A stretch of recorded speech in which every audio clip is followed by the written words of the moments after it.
We want justice. We want justice. We want justice. We want justice. We want justice. We want justice. Siddipet జిల్లా కోదాడలో nursing కాలేజీలో చాలా ఇబ్బంది అవుతుందని ఈరోజు జిల్లా కలెక్టరేట్ వద్ద విద్యార్థులు రావడం జరిగింది. వాళ్ళ గోసును కూడా కలెక్టర్ గారికి విన్నవించేందుకు రావడం జరిగింది. ఇప్పటికే జిల్లా జాయింట్ కలెక్టర్ గారికి కూడా వాళ్ళ బాధలు చెప్పుకోవడం జరిగింది. అసలు వాళ్ళకున్న సమస్యలు ఏందో వాళ్ళ మాటలు తెలుసుకుందాం. చెప్పమ్మా, అసలు మీకు ఏ కాలేజీ, మీకున్న సమస్యలు ఏంది? My Sneha Nursing College from Kodad. Sneha Nursing College from Kodad, District Suryapet. మేము చదివేది BSc Nursing second year.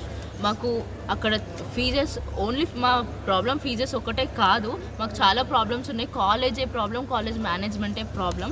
And మాకు ఫీజెస్ చాలా ఎక్కువ తీసుకుంటున్నారు. అట్లాంటి ఫీజెస్ ఒక్కటి కాదు, మాకు ల్యాబ్స్ కావాలి, క్లినికల్స్ కావాలి, లైబ్రరీ కావాలి, సరిగ్గా ఫుడ్ కావాలి. ఫస్ట్ థింగ్ మాకు ఫ్యాకల్టీ కావాలి. ఫ్యాకల్టీ లేవు అక్కడ. మాకు క్లాస్ రూమ్కి ఒక నర్సింగ్ కాలేజ్కి క్లాస్ రూమ్స్కి విండోస్ లేవు అక్కడ. మాకు ఆ విండోస్ కూడా చెప్పుకోవాలి, కనీసం శానిటరీ డస్ట్బిన్స్ ఉండవు అక్కడ. క్లాస్ రూమ్స్ సరిగ్గా ఉండవు. గర్ల్స్కి ప్రైవసీ కావాలి, అసలు ఏవి లేవు అక్కడ. మాకు ఇవన్నీ కావాలి. ఇవన్నీ మాకు కావాలని మాకు న్యాయం కోసం కలెక్టర్ ఆఫీస్ సార్ దగ్గరికి వచ్చాం.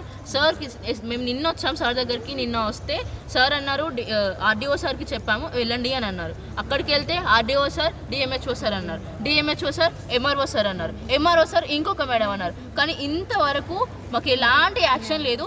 ఇవన్నీ ముఖ్యంగా మీకు ఫ్యాకల్టీ గురించి, ఫీజు గురించి సమస్య, లేకపోతే ఫ్యాకల్టీ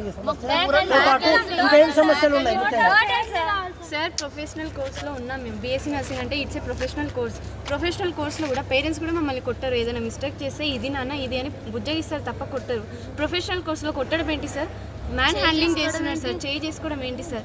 ఇంకొకటి వార్డెన్ ఉంటుంది సార్, మమ్మల్ని చూసుకోదు వార్డెన్, అసలు చూసుకోదు. ఏమైనా రివర్స్ క్వశ్చన్ మేము అడిగితే మొత్తం వర్గల్ లాంగ్వేజ్ యూజ్ చేస్తారు. అయ్యకు పుట్టినరా, ఎవరికి పుట్టిన మీరు, ఇలా వర్గల్ లాంగ్వేజ్ యూజ్ చేస్తారు సార్. ఇంకొకటి ఏంటి అంటే మాకున్న ప్రిన్సిపల్ అసలైన ప్రిన్సిపల్ కాదు సార్. ఒక లేడీ అంటే ఆ లేడీ ఎక్కడ ఉంటుందో మాకు తెలియదు. బట్ ఈ కాలేజ్ మాత్రం 3 మెంబర్స్ హ్యాండ్లింగ్ చేస్తున్నారు ప్రజెంట్. కాసిం సార్ అయితే ఒకరు, ఇంకా 2 మెంబర్స్ ఎవరో మాకు తెలియదు సార్. ఇది మాత్రం పెద్ద బిజినెస్ సార్, మాతో నడిపేది పెద్ద బిజినెస్. స్టడీ కాదు సార్, మొత్తం స్టడీ కాదు, ఏది కాదు, అసలు మాకు ఫ్యాకల్టీ లేదు సార్. దీంతో పాటు నిన్న మీరు ఒక 20 మంది జిల్లా కలెక్టరేట్ కార్యాలయానికి వస్తే మీ పేరెంట్స్కి ఒక ఫాల్తూ మెసేజ్ పంపేది తెలుసు. మీ పాప ఇట్లా బయటకు వచ్చింది, కలెక్టర్ ఆఫీస్కి వెళ్తుందని కాలేజ్లో తెలుసు సార్. తెలిసి వాళ్ళు ఏం చెప్పాలి పేరెంట్స్కి? కలెక్టర్ ఆఫీస్కి వెళ్ళింది ఇట్లా జరిగింది అని చెప్పాలి సార్. మేము వచ్చింది 23 మెంబర్స్. అయితే 23 మెంబర్స్ ఇక్కడికి వస్తే అక్కడ పేరెంట్స్కి కాలేజ్ ఏమి ఇన్ఫార్మ్ చేశారు? మీ పాప ఎవరితోనో పోయింది, ఎవరినో తీసుకొని పోయింది, మీ పాప అందరిని తీసుకొని పోయింది, మీ పాప ఇద్దరిని తీసుకొని పోయింది, ఏం లేచిపోయింది అని చెప్తున్నారు సార్. ఇట్లా పాస్ చేస్తే మా పేరెంట్స్ మమ్మల్ని చదివిస్తున్నారు సార్. మేమైతే టైం పాస్కి బయటికి రాలేదు, చదివిస్తున్నారు, మేము చదువుకుంటున్నాం, మేము ప్రొఫెషనల్ కోర్స్. ముఖ్యంగా మీ డిమాండ్స్ ఏంది? మాకు న్యాయం జరగాలి సార్. ఐదర్ మాకు కాలేజ్ మేనేజ్మెంట్ అన్న చేంజ్ చేయాలి, మమ్మల్ని ట్రాన్స్ఫర్ అన్న చేయాలి. ట్రాన్స్ఫర్ మాత్రం కాలేజ్కి మాత్రం మేము వెళ్ళాం సార్, మాకైతే ట్రాన్స్ఫర్స్ కావాలి.